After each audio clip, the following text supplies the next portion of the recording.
विजयपुर के विधायक मुकेश मल्होत्रा जीतने के बाद नेता प्रतिपक्ष उमंग सिंगार के बंगले पर पहुंचे। पहली बार पहुंचे मुकेश मल्होत्रा का उमंग सिंगार ने मिठाई खिलाकर स्वागत किया और मीडिया से बातचीत भी की। मुकेश मल्होत्रा ने कहा कि निश्चित तौर पर ये कांग्रेस के लिए एक बड़ी बात है कि वर्तमान के मंत्री को हराया गया। वहीं उमंग सिंगार ने भी इस जीत को एक बड़ी जीत बताया और कहा कि जनता ने सबक सिखाने का काम किया है। आइए सुनते हैं मुकेश मल्होत्रा और उमंग सिंगार ने क्या कुछ कहा। आपका धन्यवाद। देखिए, ऐसा है, ये उमंग सिंगार की जीत है और ये जीत पूरी कांग्रेस पार्टी की जीत है और जो विधायक, पूर्व विधायक, वहाँ के कार्यकर्ता जिन्होंने लगे रहे, उनकी जीत है। और विशेष रूप से मुकेश का जो संघर्ष रहा है आदिवासियों के लिए, उस क्षेत्र के विकास के लिए, वहाँ के किसानों के लिए, उसके लिए इसकी जीत है। नीटू सिकरवार की जीत है, जो लोकसभा चुनाव हारने के बाद पिछले 6 महीने 8 महीने से लगे रहे, निश्चित तौर से सब कार्यकर्ता लगे रहे। इसलिए मैं समझता हूँ कि इन लोगों की जीत है। हम तो उस जीत के शरीक होने वाले लोग हैं और मैं मानता हूं कि कांग्रेस का मनोबल बढ़ा है प्रदेश के अंदर और एक नई जोश आया है और इसी जोश को बनाए रहेंगे प्रदेश के कार्यकर्ता आने वाले 2028 के हिसाब से। उमंग भाई, जिस प्रकार से विजयपुर विधानसभा में आदिवासी कांग्रेस के साथ आपको लगता है कि पूरे प्रदेश का आदिवासी समाज जो है वो भी अब कांग्रेस के साथ धीरे धीरे आएगा? देखिए, मैं तो ये कहता हूँ, चाहे किसान हो, चाहे युवा हो, चाहे आदिवासी हो, चाहे दलित हो, हर वर्ग परेशान है, चाहे उद्योगपति परेशान है।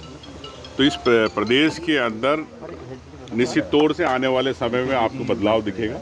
लेकिन मैं ये भी मानता हूँ कि आज बहुत दूर है और अभी हमें मजबूती के साथ संगठन और सबको मजबूत करना है, पार्टी कार्यकर्ताओं को मजबूत करना है मनोबल रूप से। तो मैं यही चाहता हूँ कि इस जीत से निश्चित तौर से मनोबल बढ़ा और बढ़ेगा। तो वोटिंग के दिन जीतू पटवारी को इनसाइड आया यार भाई है। देखिए, अब ये सवाल आप समझ सकते हो कि चूंकि जो वहाँ का वोटर होता है वही उस क्षेत्र पर रह सकता है। रावत जी के हारने के बाद नागर जी अब कह रहे हैं कि उन्हें वापस विभाग मिलता है तो संभालने को तैयार। वन विभाग की लड़ाई क्यों है उमंग भाई इतनी बीजेपी के अंदर सरकार? क्योंकि आप तो रहे हैं। देखिए, फॉरेस्ट विभाग का मैं यही कह सकता हूँ कि जिसको भी मिले, बड़ा टेक्निकल और संवेदनशील विभाग है।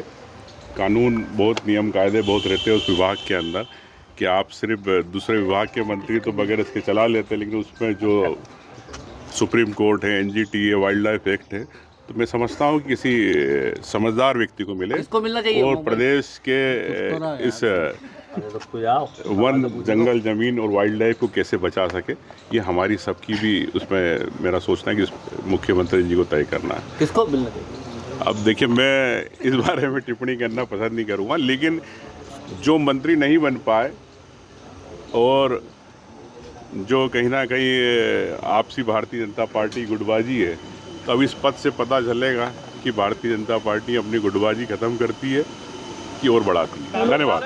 पुणे में शावकों की मौत जो हुई है, पहले जन्म लिया और अब देखिए, सरकार हमेशा आंकड़ों से खेलती रही, किसी भी आंकड़े से, चाहे किसान के आंकड़े हो, युवा के हो या कुनों के आंकड़े हो। तो मैं समझता हूं कि जवाबदारी के साथ जो प्रशासनिक अधिकारी है, चाहे मंत्री हो, चाहे मुख्यमंत्री हो, जब आप इस प्रदेश की जवाबदारी संभालते तो आपको जवाबदारी के साथ जनता के सामने अपनी बात रखना चाहिए। सर, सीएम साहब यूनाइटेड किंगडम आया है, कभी सोचा नहीं था हमने कि विदेश से इतना निवेश मिलेगा? देखिए, मुख्यमंत्री जी के जो फोटो आए तो उनके जेब में से हाथ बाहर नहीं निकले। तो मुझे लगता है कि जिस प्रकार से वहाँ से यहाँ प्रदेश के लिए गए हैं कर्ज मांगने, देखिए कर्ज का उपयोग क्या यहाँ के युवाओं के लिए, यहाँ के किसानों के लिए, क्या खाद की आज परेशानी है तो क्या हम खाद बुलवा के देंगे, क्या हम इंफ्रास्ट्रक्चर में खर्च करेंगे, ये मुख्यमंत्री जी को बताना चाहिए। कर्ज तो ले रहे हैं, हर बार 5,000 10,000 का कर्ज ले रहे हैं, लेकिन अपनी ब्रांडिंग के लिए खर्च हो रहा, आम जनता के लिए पैसा खर्च नहीं हो रहा। औद्योगिक निवेश को लेकर प्रस्ताव तो पहले भी मिले आपको, 1.25 लाख 2 लाख करोड़ के प्रस्ताव मिले, इतनी सारी इन्वेस्टर मीट हो चुकी है, उसके बारे में आप बताएं। सरकार लाए श्वेत पत्र, उद्योगपति अगर इतना पैसा यहाँ पर इन्वेस्ट करना चाहते हैं तो पिछले 20 साल का बताए ब्यौरा, उसके बाद फिर बात करें 60,000 की। Thank you. चुनाव में आपने रामनिवास रावत को हरा दिया, लगातार 6 बार जीते थे, तो कहीं ना कहीं कांग्रेस के लिए अच्छी बात है। हाँ, कांग्रेस के लिए बहुत अच्छी बात है, क्योंकि वहाँ पे लगातार जो 6 बार से विधायक थे, मंत्री थे, उन्होंने क्या क्षेत्र का विकास भी नहीं किया, ना ही भारतीय जनता पार्टी ने कोई विकास नहीं किया। इसलिए वहाँ की जनता और जो मतदाता था वो कांग्रेस पार्टी के साथ था।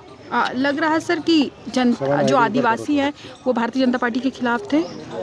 नहीं, ऐसा कुछ नहीं था। आदिवासी ने भारतीय जनता पार्टी को भी वोट दिया, पूरे प्रदेश में दिया और वहाँ भी दिया, लेकिन ज़्यादातर आदिवासी अधिकांश हमारे साथ में थे, वहाँ पर कांग्रेस पार्टी के साथ थे आदिवासी। जीतू पटवारी के नेतृत्व में आगे बदलाव देखने को मिलेगा, आपको क्या लगता है जमीनी स्तर पर? बिल्कुल मिलेगा बदलाव। आदरणीय हमारे प्रदेश अध्यक्ष जी पूरे चुनाव में वहाँ पर डेरा डाले हुए थे। दीपावली भी उन्होंने घर नहीं मनाई थी, वहीं पे मनाई थी। और हमारे सभी कांग्रेस पार्टी के नेता राजा जयवर्धन सिंह बाबा साहब भी थे, हमारे भैया उमंग सिंगार जी भी वहीं रात रुके थे कई बार। मतलब हमारे पूरे पार्टी के जितने भी छोटे बड़े नेता थे, कार्यकर्ता थे, सभी लोग पूरा ईमानदारी से चुनाव लड़ा और सामने बनाकर सभी कार्यकर्ताओं को विश्वास में लेकर चुनाव लड़ा, इसलिए कांग्रेस पार्टी वहाँ पर चुनाव जीत हुई। सर, दल बदल कह रहे हैं कि दल बदल की जीत हुई, लेकिन देखिए आप भी चुनाव से पहले भाजपा छोड़ के कांग्रेस में आए थे, रामनिवास रावत कांग्रेस छोड़ के भाजपा में गए, तो जनता की जीत थी या दल बदल के खिलाफ मतदान था?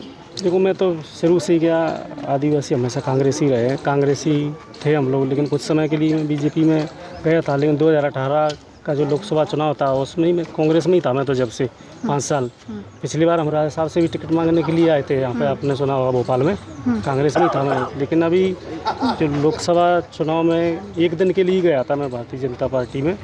इसके बाद वो रामनिवास जी अब वहाँ पे आ गए थे बीजेपी में, इसलिए हमने वहाँ से तुरंत ही निर्णय वापस लिया और हम कांग्रेस पार्टी में। राजा साहब से फिर क्या बात हुई थी? टिकट नहीं दिया था, उन्होंने मना कर दिया था? नहीं, मना नहीं किया था। राजा साहब ने वो पार्टी अच्छा करेगी, तो राजा साहब का हमेशा आशीर्वाद रहा है मेरे साथ। ठीक, थैंक यू।